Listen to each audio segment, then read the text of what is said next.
काव्य और आनंद की मुलाकात कॉलेज में हुई थी। वो दोनों एक दूसरे के लिए सबसे खास दोस्त बन गए थे।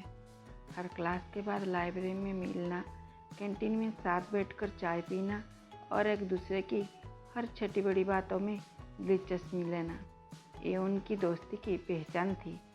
दोनों को एक दूसरे की कंपनी इतनी पसंद थी कि आसपास के लोग तक उन्हें एक दूसरे का परछाई कहने लगते थे। दोनों की जुगलबंदी ऐसी थी कि हर कोई यही मानता था कि एक दिन ये दोनों साथ होंगे, लेकिन कभी किसी ने कुछ नहीं कहा। काव्या सोचती शायद आनंद कुछ कहेगा, और आनंद सोचता काव्या अगर कुछ कहे तो मैं हाँ कह दूँगा। मगर वक्त किसी का इंतज़ार नहीं करता।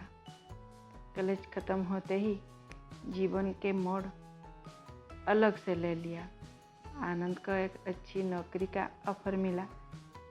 विदेश में उसने काव्य को बताया और जाते जाते एक खत भी दिया, जिसमें लिखा था, अगर कभी ये दोस्ती तुम्हारे दिल के किसी कोने में जिंदा रही तो मैं वापस आऊँगा, सिर्फ तुम्हारे लिए। तब तक अपना ख्याल रखना। काव्या ने मुस्कुराते हुए उससे विदा किया, लेकिन दिल में एक खालीपन बस गया। समय बीतता गया। 5 साल गुजर गए। काव्या ने खुद को काम में व्यस्त रखा, लेकिन हर साल वो उस खुद को पढ़ती और सोचती, क्या सच में कोई लौट कर आता है। काव्या मन ही मन अपने आप को कोसता था कि उसने आनंद को प्यार का इजहार क्यों नहीं किया। अब बस आनंद का इंतज़ार करना पड़ेगा। काव्या की ज़िंदगी अपनी गति से चल रही थी। एक दिन उसकी माँ ने उसे बुलाया और कहा, एक रिश्ता आया है तुम्हारे लिए। लड़का पढ़ा लिखा है, विदेश में काम करता है, परिवार अच्छा है, तुम देख लो, अगर ठीक लगे तो बात आगे बढ़ाते हैं। काव्या ने हल्की मुस्कान दी। ये बात पहले भी कई बार हो चुकी थी, लेकिन इस बार माँ जरा ज़्यादा गंभीर थी। उन्होंने लड़के के नाम बताया, आनंद श्रीवास्तव।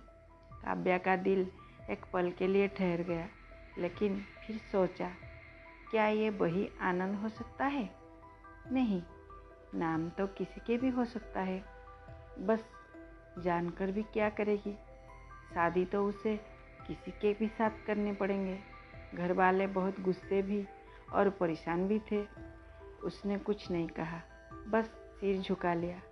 वही दूसरी तरफ आनंद जब घर लौटा तो उसकी माँ ने कहा, बेटा, तुम्हारे लिए एक रिश्ता देखा है। लड़की बहुत ही समझदार है, पढ़ी लिखी है, संस्कारी है। नाम है काव्या शर्मा। आनंद ठिठक गया। काव्या? क्या वही हो सकती है? लेकिन उसने भी कुछ नहीं कहा। फिर घर वालों ने उनके रिश्ते तय कर दी। सगाई की शाम आई।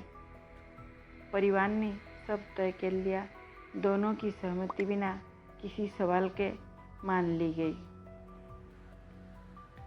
जब सगाई की रस्म में दोनों आमने सामने आए तो एक पल के नजरें टकराई और वक्त वहीं थम सा गया।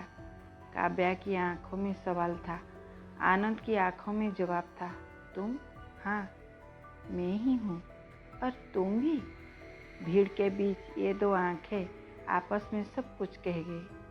शादी की रस्में चली, हल्दी, मेहंदी, संगीत, सबके बीच दोनों थोड़े संकोच में थी। अब रिश्ता दोस्ती से कहीं आगे बढ़ चुका था, पर दिल की असली बात अभी भी अनकही थी। विवाह की रात जब दोनों एक कमरे में थी, थोड़ी झिझक, थोड़ी मुस्कान, बहुत सारे सवाल। आनंद ने धीरे से कहा, क्या तुम जानती थी कि ये रिश्ता मैं ही हूँ? काव्या मुस्कुराई। जब नाम सुना तब भी यकीन नहीं था, लेकिन दिल में हलचल सी होने लगी थी। आनंद बोला, मैंने कभी कहा नहीं, पर मैं हमेशा तुम्हारे साथ रहना चाहता था। हिम्मत नहीं हुई कहने की। और अब वक्त ने खुद कह दिया। काव्या की आंखों में आंसू थे, बस खुशी के। उसने कहा, अब कह दो ताकि दिल की बात दिल में ना रहे। आनंद ने उसका हाथ थामा और कहा, काव्या, मैं तुमसे प्यार करता हूँ, तब भी करता था और अब तो और भी ज़्यादा। काव्या बोली, और मैं हमेशा से तुम्हारी थी, अब आधिकारिक तौर पर भी हूँ। कभी न कही यही बात वक्त ने खुद कह दी। दो दिल जो पहले दोस्त थे अब जीवन साथी बन गए, और जो प्रेम दिल में था वह अब रिश्तों में ढल गया।